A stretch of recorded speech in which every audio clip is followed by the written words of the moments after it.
Olá, pessoal. Sejam bem-vindos. Hoje a gente está aqui um tema bem interessante, né? A gente vai começar um podcast, uma série de podcast da Nortus, com temas relevantes, né, ao longo do ano. Então, esse é o primeiro de vários, tá? Eu estou aqui com a nossa head de pessoas, Marília. Oi, Alex, Tudo tudo bem? bem? Tudo bem, pessoal? Tudo ótimo. Estou aqui também com o Dr. Nicolas Hyde. Obrigado, doutor, pela presença. Eu que agradeço. Tá? Dr. Nicolas tem uma ampla experiência aí, né? Ele é formado pela Faculdade de Medicina da Universidade de São Paulo, realizou também residência médica pelo Instituto de Psiquiatria do Hospital das Clínicas, né? Tem formação também tratamentos aí em neuroplasticidade, né? E procedimentos não invasivos de estimulação cerebral, como estimulação magnética transcraniana e estimulação transcraniana por corrente contínua. Formação também na Harvard Medical School. Mesmo. Correto, doutor? Correto. Falei tudo certo? Tudo certo. Tá certo, então, doutor. Obrigado novamente e espero que seja um bom bate-papo aí para a gente ajudar as pessoas. Claro, certamente. Tá bom? Bom, hoje nós estamos aqui, né, doutor, para falar de um tema muito importante que está muito em alta, que é sobre a saúde mental. Nós estamos aqui em janeiro, que é um mês dedicado à saúde mental, Janeiro Branco, tem muitas campanhas nas empresas, interna e externamente, né? Essa campanha brasileira, ela vem desde 2014, promovendo as questões de saúde mental, emocional, e incentivando a sociedade aí a refletir sobre o bem-estar psicológico, né? E na sua visão, como profissional de saúde, o que mais mudou na saúde mental nos últimos anos? Eu acho que os aspectos que chamam mais a atenção em termos de saúde mental vai ser o aumento um pouco do número de casos de estresse. O que eu percebo na população há uma demanda maior que nós nos colocamos, como sociedade até, há uma demanda maior que faz com que a gente profissionalize momentos de vida que antes não haviam. Um exemplo acho que todo mundo aqui na escola passava pela manhã na escola, à tarde tinha muito tempo livre, mãe não sabia onde estava. Hoje, dificilmente sua mãe não vai saber onde você está quando você tem 13, 12 anos de idade. E é extremamente comum. Hoje os alunos eles passam muito tempo no colégio, aprendendo, com demandas e provas muito mais frequentes que a gente. E toda essa profissionalização acontece também mesmo no trabalho. Hoje a gente tem uma demanda bastante importante quando comparada antigamente. Lembra dos nossos pais? Imagina as entregas que eles faziam. Pois é. Eles não eram tão cobrados assim, né? Então essa hiperdemanda que a nossa sociedade coloca é bastante pertinente. Eu acho que outro aspecto também que pode dizer que confunde, gera insegurança, é um pouco, talvez, os papéis, hora de gênero que nós podemos ter, qual é o papel de cada um dentro desse núcleo familiar, quais são os limites, talvez isso também gere um pouco de insegurança.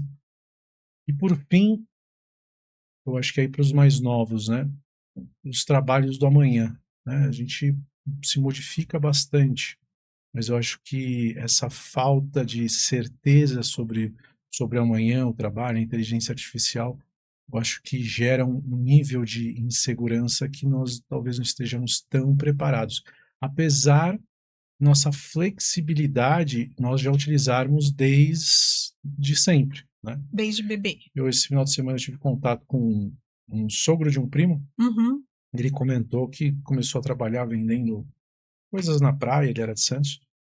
Ele já vendeu, primeiro ele vendeu comida próximo de uma fábrica, daqui a pouco foi doces, daqui a pouco ele estava fazendo apostila para um centro universitário, aí ele voltou a vender alguma coisa de doces também, e isso ele vai se modificando ao longo da vida, e você pensa, isso é normal, né? A gente vai achando o que fazer.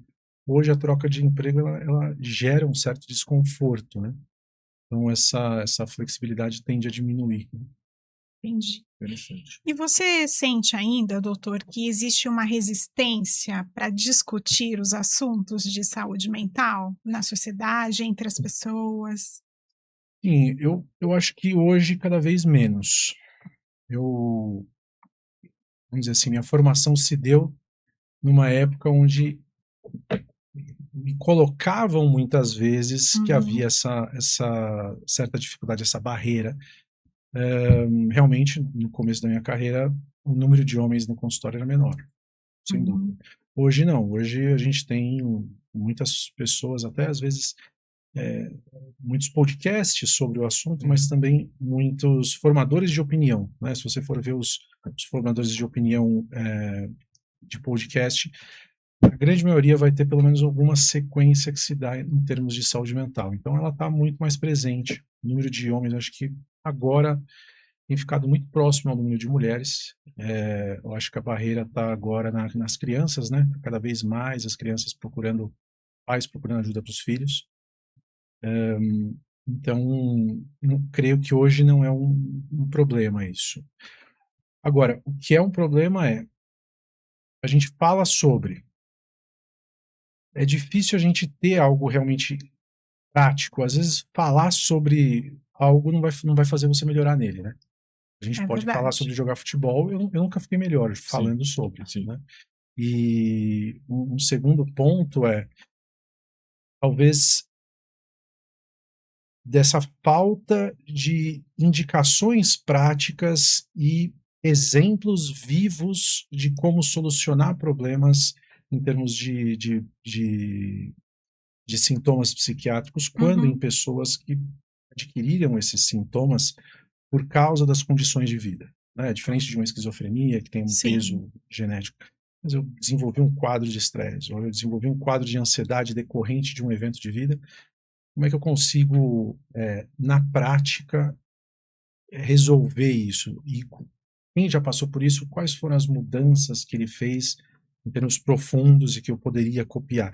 Eu acho que isso não tem muito.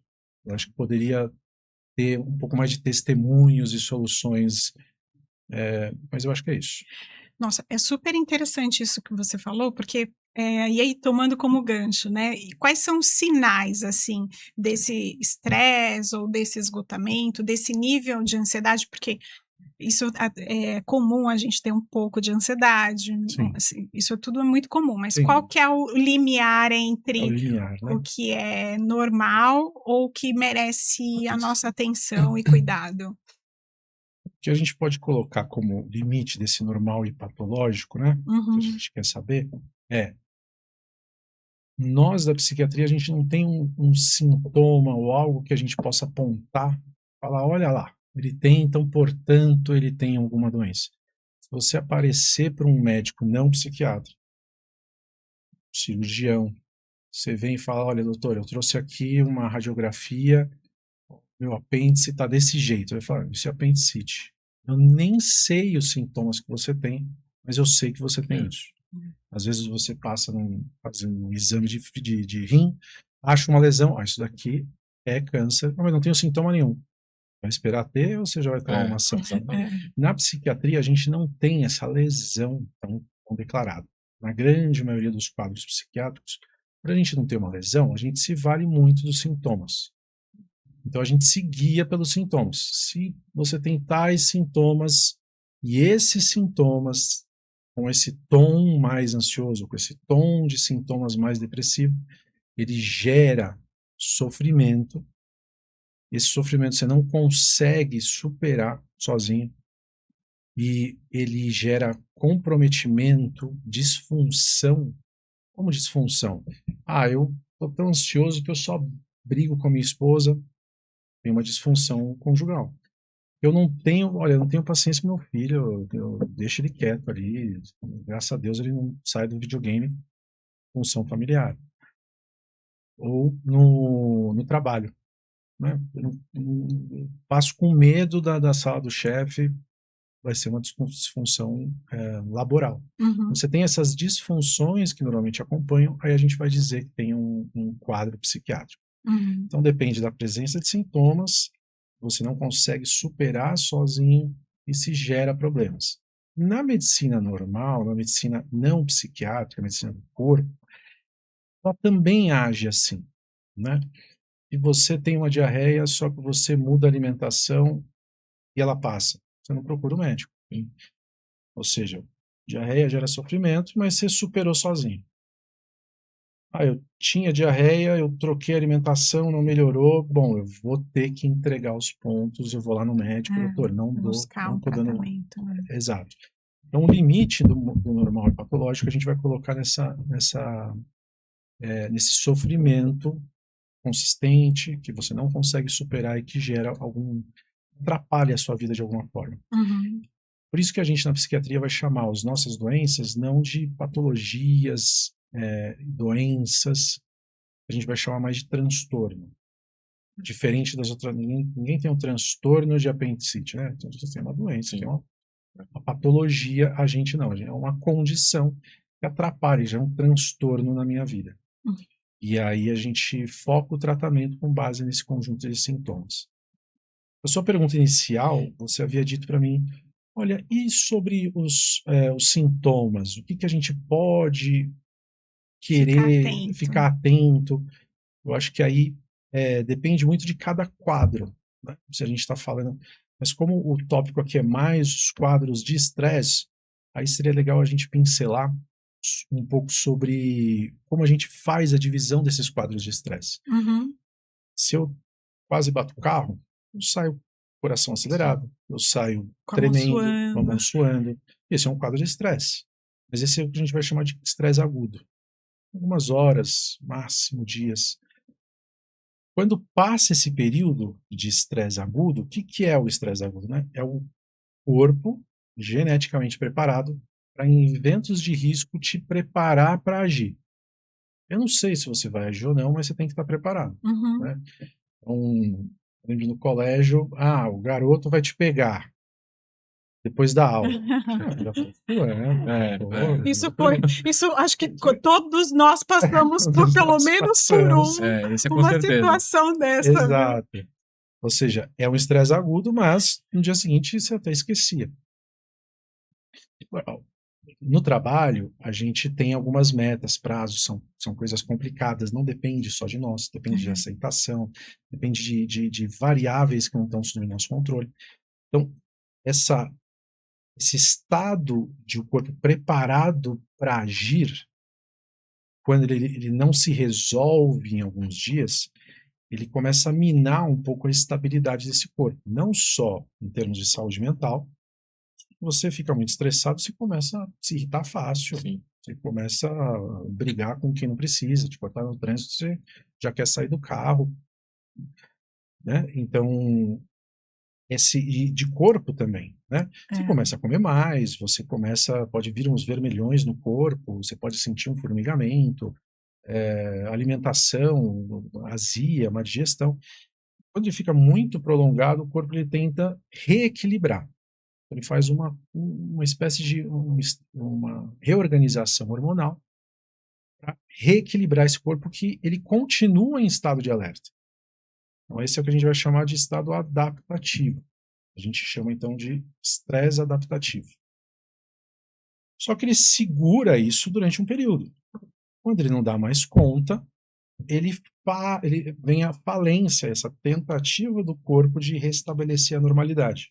Você continua se sentindo em risco, seu corpo continua preparado, ele está tentando te relaxar, mas não consegue, e aí tem uma falência dessa tentativa, e a gente vai nomear como uns quadros de estresse mais cronificados, né?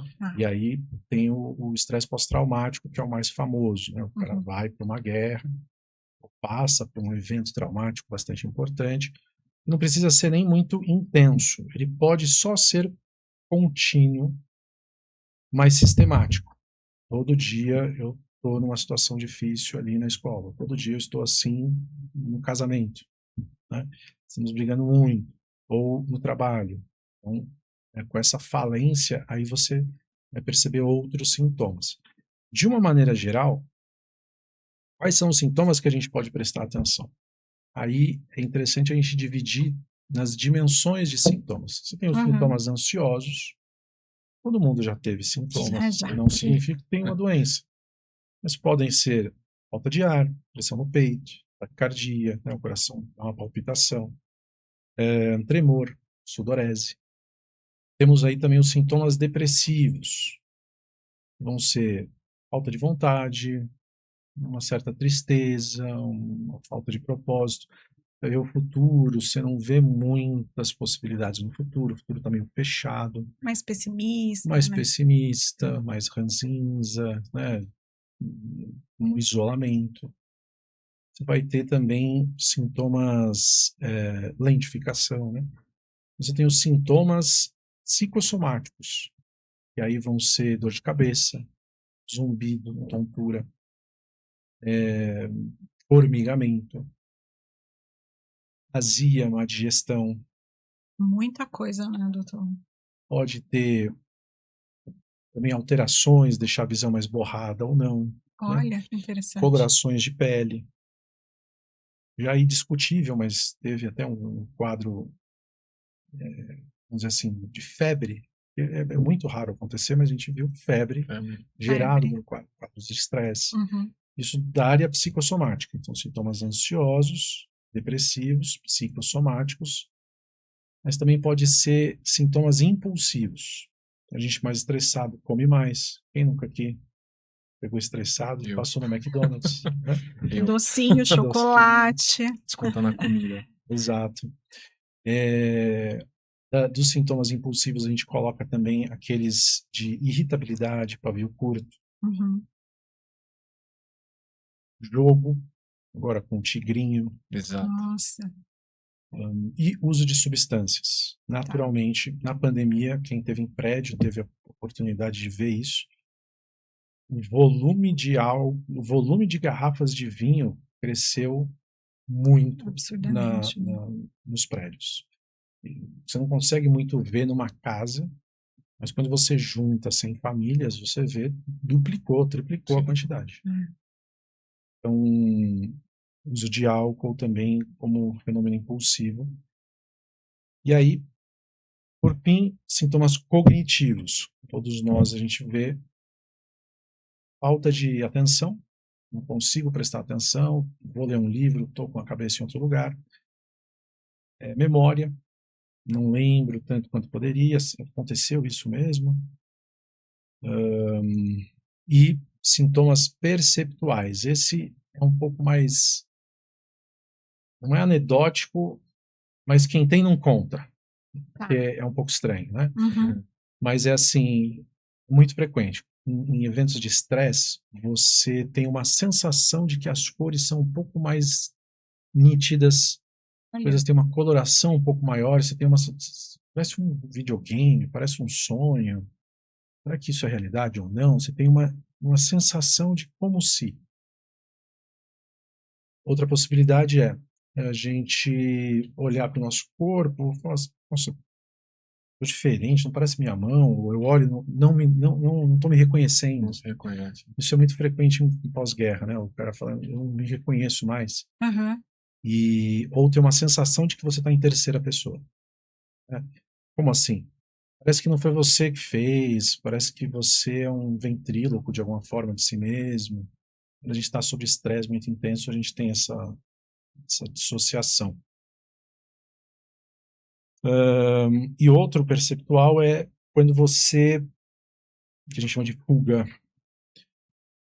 você está muito estressado, você fica pensando em algo, dirigindo um carro, ou andando, daqui a pouco você fala, nossa, onde eu vim parar? Como é que eu cheguei aqui? Meu Deus. Aquele piloto automático fica ligado por muito tempo. Fica por muito tempo, o seu corpo ele sabe o que está fazendo, ele não se coloca tanto em risco, você consegue guiar um carro, você consegue... Mas você não tem plena consciência do que está acontecendo, porque você ficou sugado, né? Você ficou sugado por essa preocupação, e aí sua atenção foi para ela. Tudo que você falou, doutor, tem tudo a ver com as decisões, inclusive as financeiras, né? E aí eu passo para você, Alex. Legal, Marília. Ó, aí a gente tem alguns pontos, né, doutor, que a gente gostaria de tocar, linkando, né, um pouco aí da falta de organização financeira, como, né, também pode ser um dos gatilhos que o doutor comentou. E aí eu queria perguntar, né, como que a falta de organização financeira, o lado emocional, né, pode ter sido afetado no dia a dia da pessoa que se planeja, ou já chegou a esse tipo de queixa também, fala, olha, tenho passado por dificuldade financeira, isso está impactando minha vida dessa forma, familiar, na vida profissional. Isso chega muito para o senhor no consultório? Sim, chega bastante. Acho que não é novo a informação de que a maioria das separações se dá por razões financeiras. Acho que um elemento que conecta essa informação, né, o problema financeiro ao término do casamento, não é muito porque ambos só pensam em dinheiro de alguma forma, Sim. ou não é bem na saúde e na doença,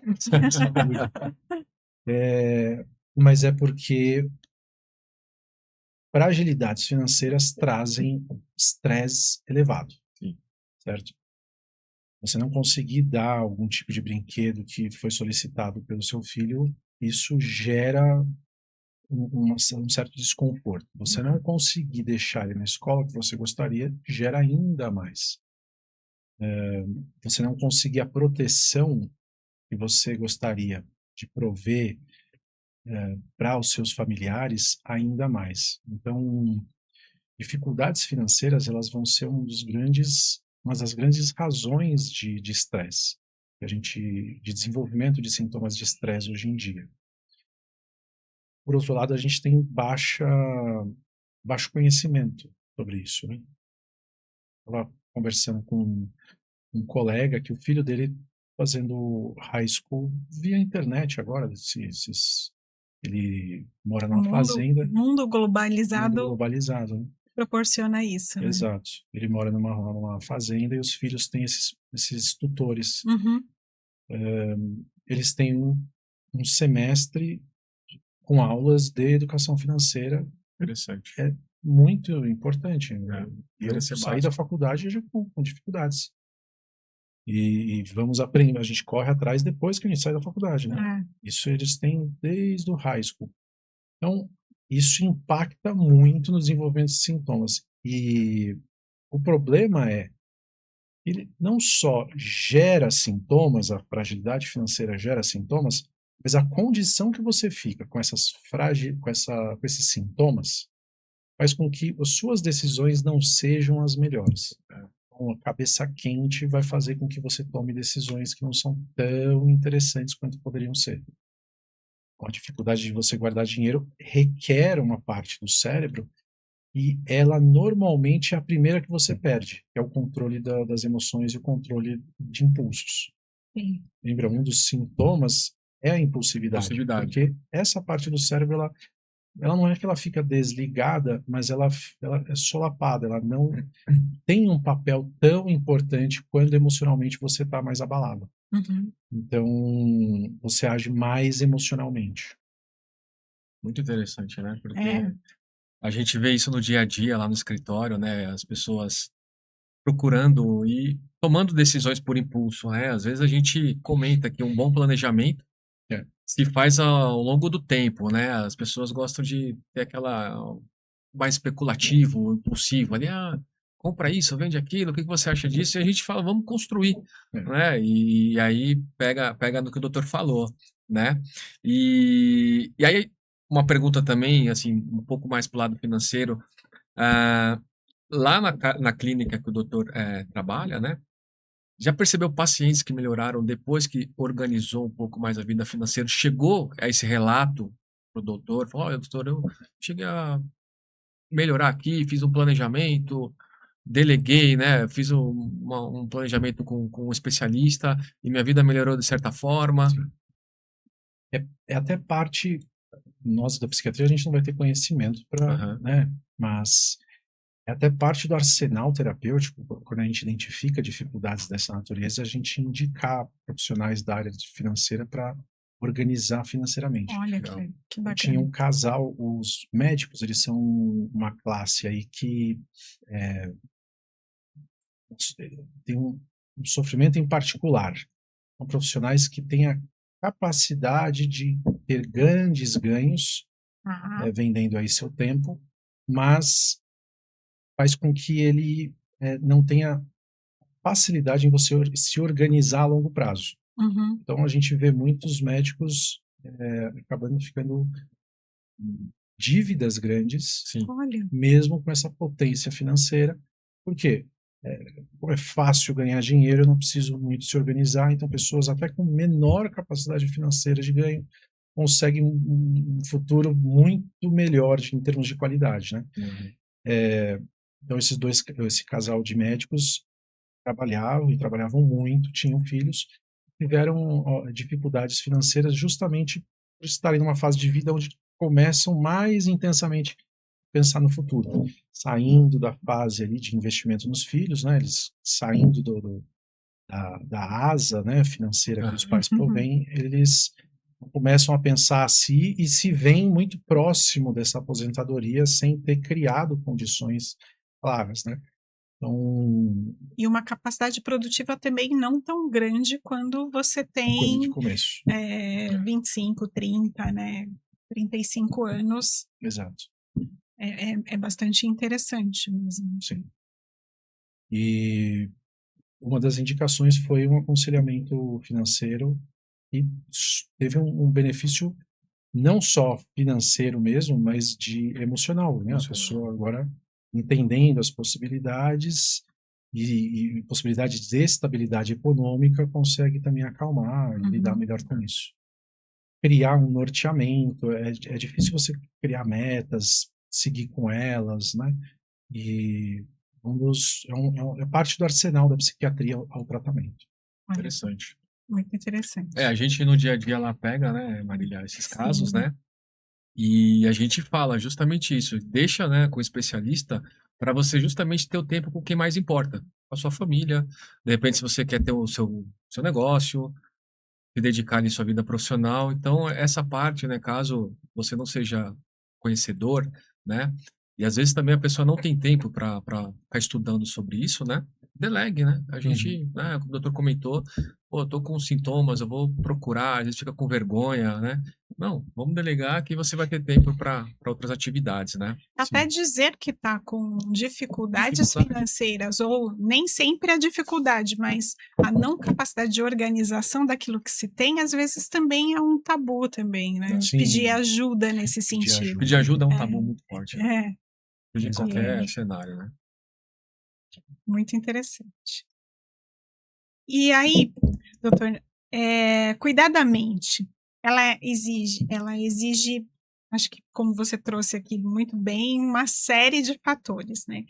A gente conhece como mais comum a terapia, os medicamentos, mas só isso basta ou quais são as mudanças, ou mudanças de comportamento relevantes também fazem muita diferença nesse momento, na sua visão?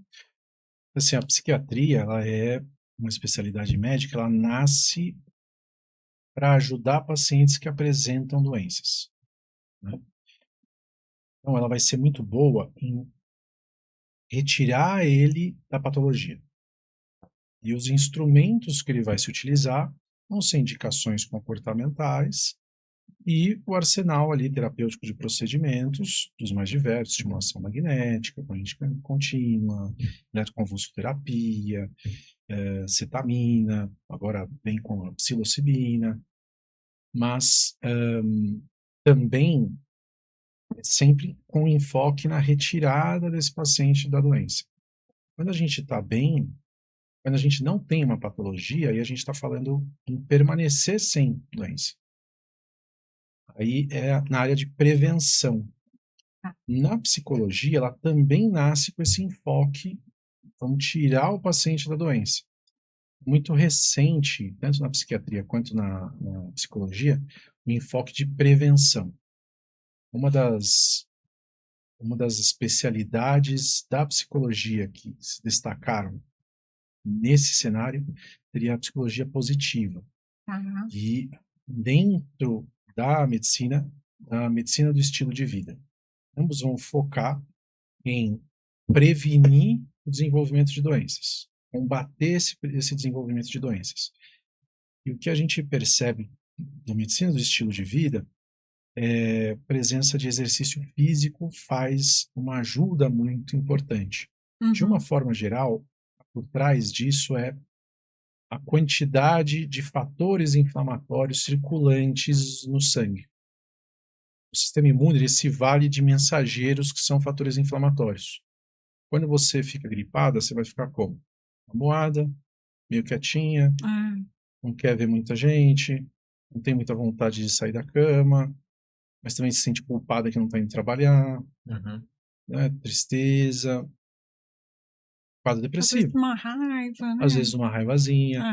É um quadro depressivo. Sim. Ah, tá, mas é que eu tô gripado. Não, eu entendi, mas por que você precisa ficar depressivo gripado? Você não pode ficar depressivo alegre. Né? Porque o cérebro, ele apresenta um circuito para que, quando você tem fatores inflamatórios circulantes, ele vai fazer um shutdown para que você não vá ter uma vida normal e deixe que essa gripe se desenvolva numa pneumonia. Esse processo de convocar mais ou menos energia para lidar com circunstâncias externas ou internas, como uma gripe, ele está em todos os mamíferos. O urso tem isso de uma forma mais proeminente. Mas a gente também, na adolescência, faculdade, dormia 6 horas, cheio de energia. Aí, final de casamentos, estou dormindo 12 horas e está cansado ainda, né? Ou seja, são eventos dessa natureza. Ou seja, alterações nesses marcadores inflamatórios, eles vão dar sinais diferentes do cérebro que vai produzir estados emocionais diferentes. Antes de ter a explosão desse tipo de medicina, do estilo de vida e da psicologia positiva, antes de chegar tão drasticamente na academia, né? Na academia científica, eu lembro que a gente passou, como médico, a gente tem que passar em todas as unidades, cardiologia, pneumologia. Eu lembro que eu passei na cardiologia e uma colega amiga falou assim, você conversa com o pessoal que está lá, os pacientes, eles sempre têm um quadro muito, muito semelhante, né? Parece que eles passaram por uma destruição de vida. Eles falam como fosse extremamente traumatizante o evento cardíaco e fica lembrando, fica meio melancólico. Eu escutei aquilo, eu falei, deve ser, não sei. E aí, ao conversar, realmente, eles ficam assim. Aí a gente passou no transplante. Os pacientes de transplante são completamente diferentes. Eles falam menos, mais quietos, têm um olhar meio ausente, uma falta de significado com a vida. Os cardiológicos não, pleno significado. Né? Tem um significado, o propósito e o significado é intenso e voltado ao passado. No transplante é diferente. Pneumologia é diferente. Os fatores de inflamação são diferentes. Então, como nós cuidamos para que esse nível inflamatório sistêmico permaneça baixo? O exercício físico, ele gera, quem faz musculação, agora está em alta halterofilismo, né? Tá todo mundo querendo ser halterofilista, né? Fisiculturista, não é halterofilismo, fisiculturismo. Então, está super em alta.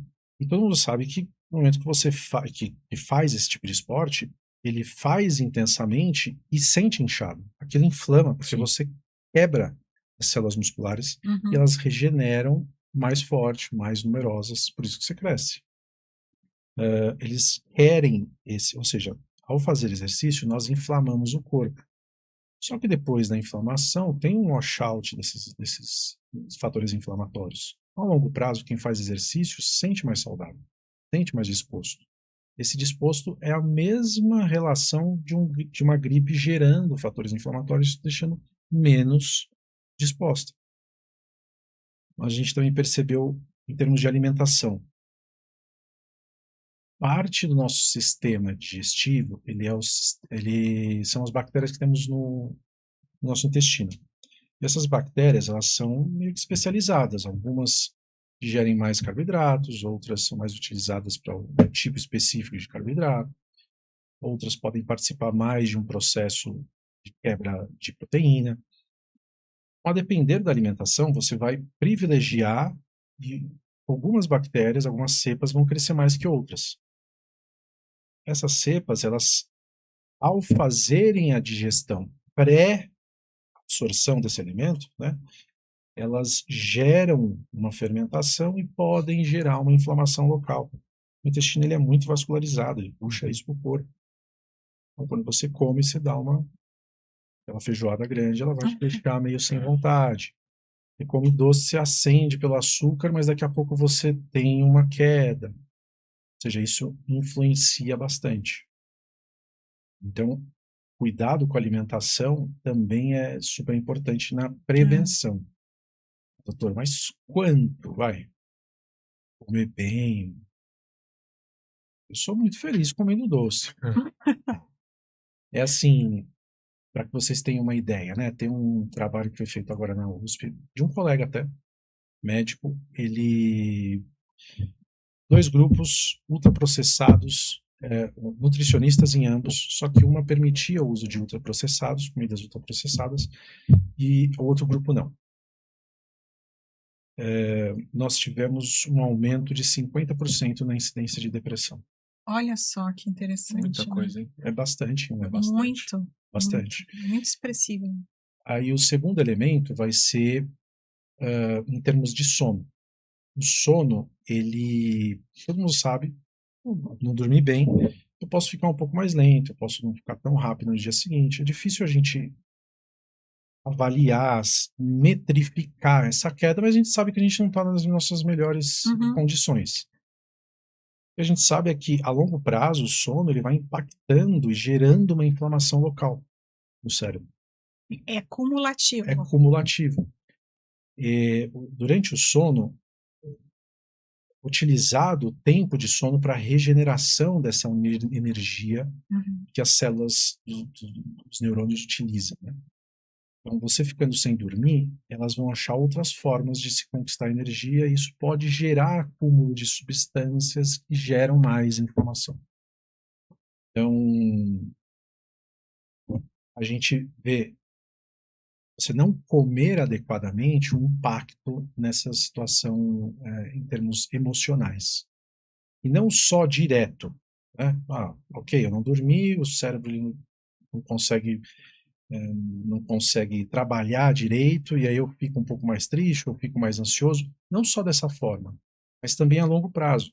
Eu não dormindo muito bem, o homem ele percebe isso, eu não dormindo muito bem, eu não produzo tanta testosterona. E aí eu fico sem vontade. Quem já fez reposição hormonal sabe, ele acende. Você faz o que você quiser, você movimenta o mundo. Então tem um impacto bastante importante em termos hormonais. Eu comentei sobre alimentação, comentei sobre a atividade física, né? Atividade física, alimentação e o sono. Um outro elemento bastante importante que a gente vai identificar vai ser a gestão do estresse. Ou seja, como você é numa circunstância de estresse e como você gerencia esse estresse. Hoje, a gente aprende muito na área de negócios, solução de problemas, negociação, né? Como você abordar de maneiras diferentes isso. Isso é gestão do estresse. Inteligência emocional, tem se falado muito sobre... Exatamente. Então, esse é outro quesito bastante importante e que ele se aprende ou naturalmente no contato, ou conversando com você. Eu tive amigos quando criança, eu tive que passar por situações difíceis, mas eu também posso aprender em treinamentos, né? Então, hoje a gente tem treinamentos de habilidades para solucionar problemas e que no mundo dos negócios também está presente o mesmo tipo de treinamento. No mundo dos negócios vai ter o curso Dale Carnegie, Tony Robbins Institute, tem muitos. Masterclass, né? Masterclass, eles dão vários. Na parte de psiquiatria, para pacientes que têm prejuízo dessa inteligência emocional, aí a gente vai ter também cursos da mesma. Além desse elemento de gestão do estresse, a gente pode destacar o quanto você se relaciona, a quantidade de pessoas que você se relaciona, a frequência que você se relaciona, ou seja, número de pessoas nesse círculo social e o quanto você tem essa rede de proteção de alguma forma. é interessante o conceito que a gente divide essa rede de proteção em 3 tipos. É o núcleo duro, aquele que vai visitar, aquele que vai dormir com você no hospital. Sua família. Aí é aquela, né? Ou alguém muito próximo. Muito próximo. O conceito de família é muito amplo hoje, né? Então, modificou bastante. Ele não acompanha muito os benefícios do conceito antigo. Tá. Eu ter mudado o nome ou significado não faz com que os benefícios continuem o mesmo. Deixa eu dar um exemplo. Esse núcleo duro, que a gente vai chamar de círculo próximo, né? Círculo íntimo, ele é aquele que vai ficar com você quando você está doente. Ali é difícil. Eu posso ter brigado com minha mãe, posso ter xingado, mas eu vou lá. Entendeu? É verdade. Eu vou lá, tem que ir lá. Por mais que você seja amigo, é difícil você. Então eu tive, né, alguns pacientes. Eu estava como coordenador de psiquiatria em hospital geral, hospital normal. Paciente, às vezes, que brigou com os familiares por questões de gênero, questões de orientação sexual. Tem a ideia de que você pode construir uma família de amigos. Sim, você pode. Mas não dá para você colocar muito igual o nível de dedicação que um pai e uma mãe vai ter. Até que quem não tem filho não imagina esse nível de dedicação e depois que tem o filho não consegue imaginar a ausência dele. Exatamente. Ou seja, são mudanças hormonais que fazem sua cabeça mudar. Mudar. Antes de eu ter filho, eu falo, não ter filho. Aí eu tive meu filho, eu falei, eu quero ter filho todo dia agora. Né? Eu falo isso todo dia. Você modifica hormonalmente, você muda, você hormonalmente muda a sua cabeça. Então, sobre essas relações, aí a gente tem esse círculo mais íntimo, teriam os amigos que a gente tem.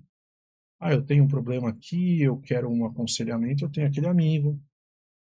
Eu quero fofocar, eu tenho aquela amiga. Eu quero exercício, eu tenho aquele que faz exercício. Eu quero beber, eu vou atrás daquele que bebe.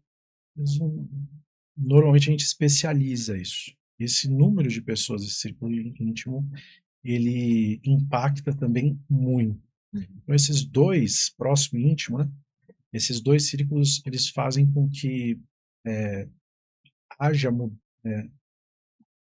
a expectativa de vida seja reduzida em até 10 anos. Quando você vê diferenças entre expectativas de vida homem e mulher, não é só por causa de gênero, não é só que o homem se coloca mais em risco, não é só que a testosterona gera alguns problemas que levam à morte mais cedo, mas também porque o homem tem menos amigos. A mulher, né? Alex, bora fazer mais amizade, ampliar sua rede. Exatamente. E eu acho que desses são os elementos aí que a gente vai chamar de mais importantes.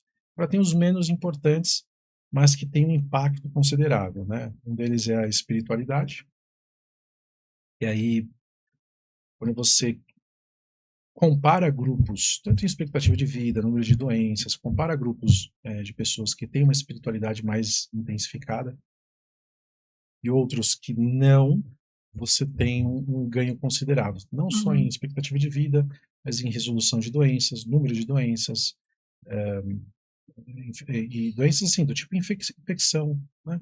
Quantidade de diabetes, frequência de colesterol.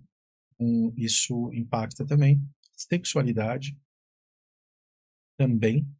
E que foi bem interessante, um trabalho, acho que conseguiu demonstrar isso, né, que é o contato com a natureza, exposição solar e contato com a natureza. A exposição solar a gente vê muito pela vitamina D, a gente sabe, vitamina D e depressão tem correlação, perfeito, mas a exposição da natureza a gente sempre fica meio, é legal, é gostoso, mas ajuda mesmo? Teve um trabalho que fez um mapeamento cerebral sobre uma área do cérebro que tem a ver com sensação de medo, o risco, né? Ela fica ativada, essa insegurança, noção de fragilidade de si, né? E ela identificou comparou 2 grupos. Um ia regularmente em parques e o outro não. Comparou eles começando ambos do zero, onde um ia regularmente, levava os pacientes ao parque e o outro não. O segundo grupo teve um benefício considerado no mapeamento cerebral através de ressonância. Ou seja, essa parte do cérebro mapeada ficava menos ativa.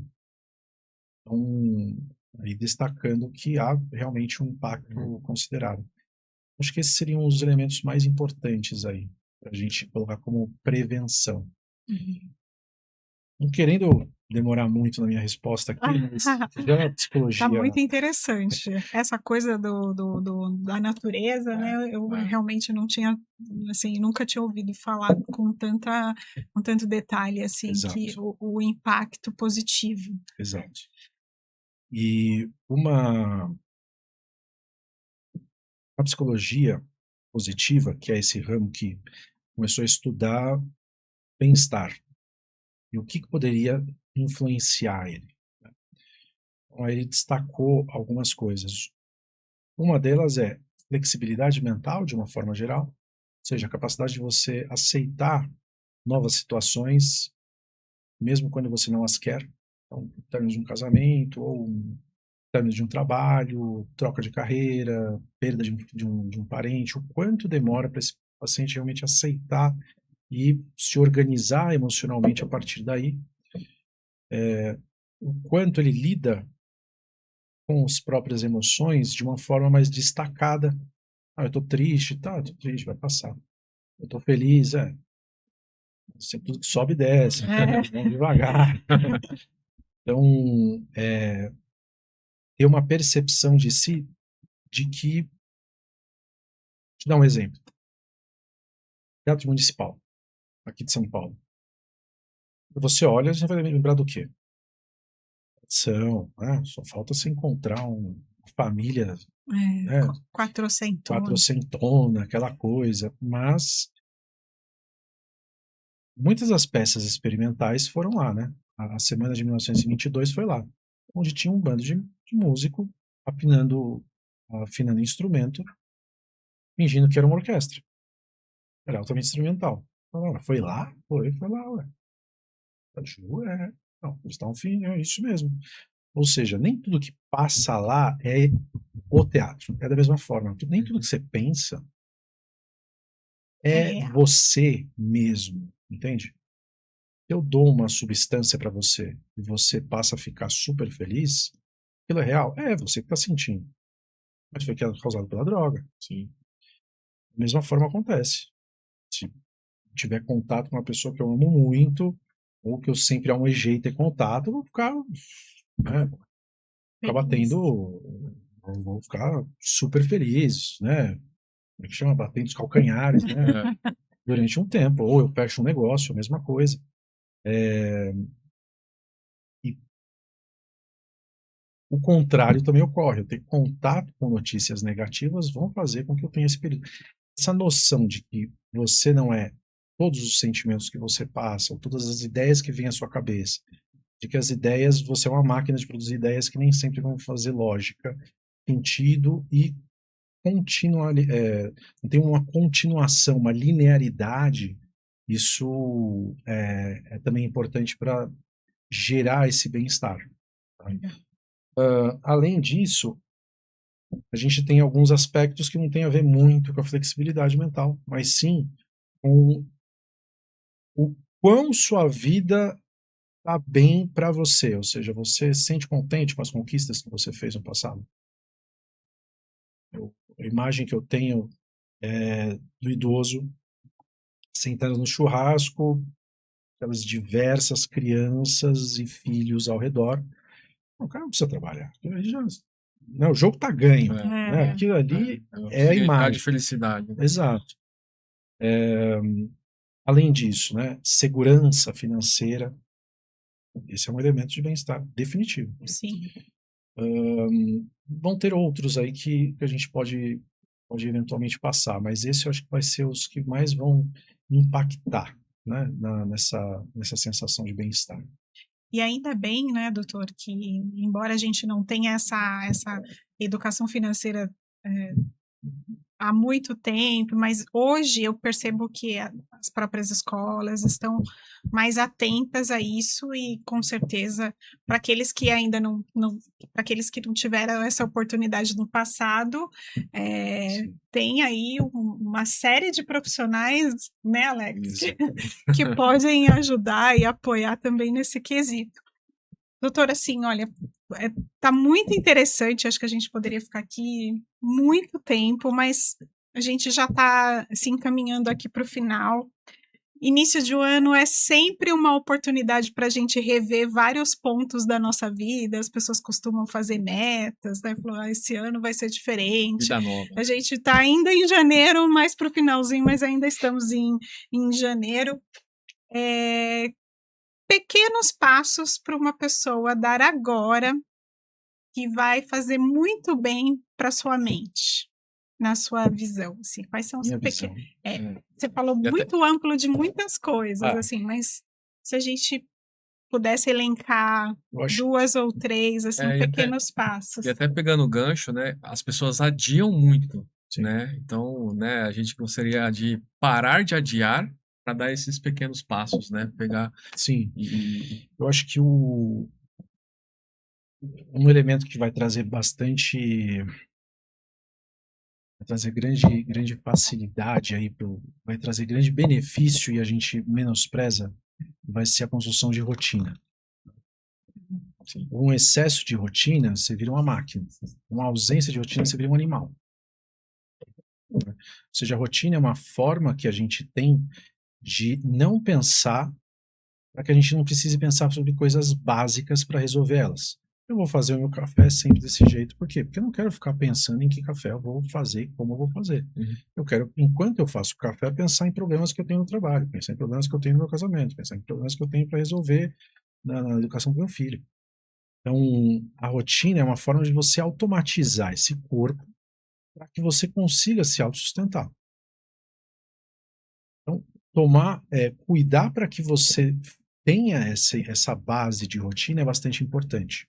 A gente viu durante a pandemia um ataque à rotina. O pessoal foi para casa, o pessoal então começava a entrar e teve um ganho de horas, por causa não estava no trânsito, teve um ganho de performance.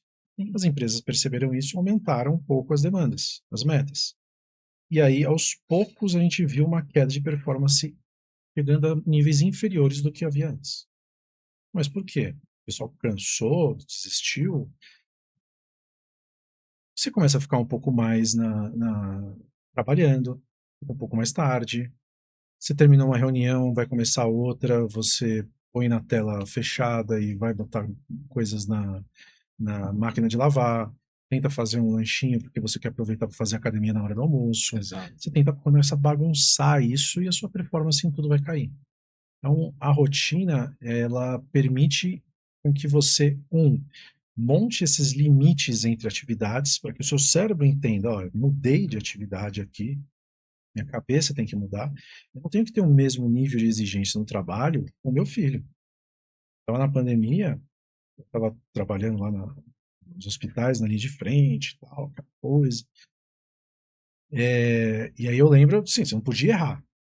Eu estava conversando com uma fisioterapeuta e o nível de exigência subiu durante a pandemia muito. Não podia errar, você tem que virar o paciente, fazer assim, assado, e o pulmão, que é muito da fisioterapia. Eu chego em casa, doutor, minha avó tá fumando um cigarro sem máscara com a vizinha. Tenho vontade de comer. Ou seja, o nível de exigência tem que ser outro. Ela não pode errar ali, ela tá cheia, a avó pode. Lembro que eu cheguei em casa, eu não podia errar, e aí meu filho derrubou o prato. Ah, garoto. Né? Derrubar o prato e perder um paciente na minha cabeça. Ou seja, os níveis de exigência exigem isso. Até que você via muita diferença, tem um exemplo disso, né? Você via diferença em alguns estudos sobre pós-guerra em pacientes que voltaram de avião e pacientes que voltaram de trem. Aqueles que tiveram tempo de processar as informações, guardar numa caixinha, não participa da minha realidade, conseguiram reorganizar esse nível de exigência e recolocar emocionalmente naquela situação. Você está trabalhando, alguém te chama aqui, faz tal coisa, você vira bravo. exige um nível de exercício. Então, a rotina, a gente sempre dedica uma certa atenção para que a pessoa possa se organizar. Não só em mapear as atividades que ela gostaria de fazer, mas atividades que ela faz normalmente, começando com coisas muito básicas, do tipo, vou colocar o horário do almoço, café, janta, fixo. Agora vamos fixar o exercício físico. Agora vamos procurar trazer uma diferença entre o não trabalho e o trabalho, ou seja, mesmo que você seja home office, você precisa tomar banho, mesmo que seja home office, você precisa de uma sala em específico que você só entre quando estiver trabalhando, ou os prédios agora tem aquela área, né? Então, montar essa rotina para que, e aí sim, agora vamos mapear o trabalho. Que dia da semana você pode não trabalhar para você colocar coisas que você gostaria de fazer no futuro, né? Quando é que você vai planejar aquela viagem? Quando é que você vai fazer aquele curso? Você perdeu o RG, que horas da semana você vai lá no Poupa Tempo? Coisas dessa natureza também, criando áreas verdes, ou seja, a rotina, ela um chão de fábrica ali na organização interna mental, mas que ela traz grandes benefícios em termos emocionais. Então, eu acho fundamental como dica, assim. Muito bom. Legal, né? Bem interessante Muito bem. isso, né? Bom, então, queria agradecer aqui, doutor. A gente está chegando no final, né, Marília? Isso. Queria agradecer a presença do doutor, tá? E aí, como a gente vai acostumar, a gente vai pedir, né, doutor, para os nossos convidados, uma mensagem final e também tem alguma recomendação de livro, né? Posso até entrar nessa parte de saúde mental, que o doutor gosta. Uma série, um filme, enfim. Outros podcasts que sejam interessantes também. Claro. Se vem alguma coisa na sua mente. Sim. Como mensagem final, gostaria de dizer que os sintomas de estresse, eles são muito variados. Você ter um sintoma aqui, outro sintoma lá, você pode contornar, pode não chamar muita atenção, mas o nível aí de estresse, ele já está presente de alguma forma. Ou seja, esses sinais, eles são uma forma que teu corpo, a estrutura mental, tem de mostrar que você tem alguma dificuldade. O que você está fazendo, ele não está sobrecarregando o sistema de alguma forma. Então, esses sintomas são importantes para que você possa se regular e se calibrar. Se eu estou começando a não dormir, eu tenho que abrir mão do nível de dedicação que eu estou dando em alguma coisa. Eu tendo contato aqui com alguém e eu estou começando a pensar muito sobre os problemas dele, não o meu, talvez seja a hora de eu me afastar ligeiramente. Eu estou ficando muito tempo sozinho e isso eu vejo a vida um pouco menos sem sentido. Eu tenho que fazer alguma coisa para modificar isso, né?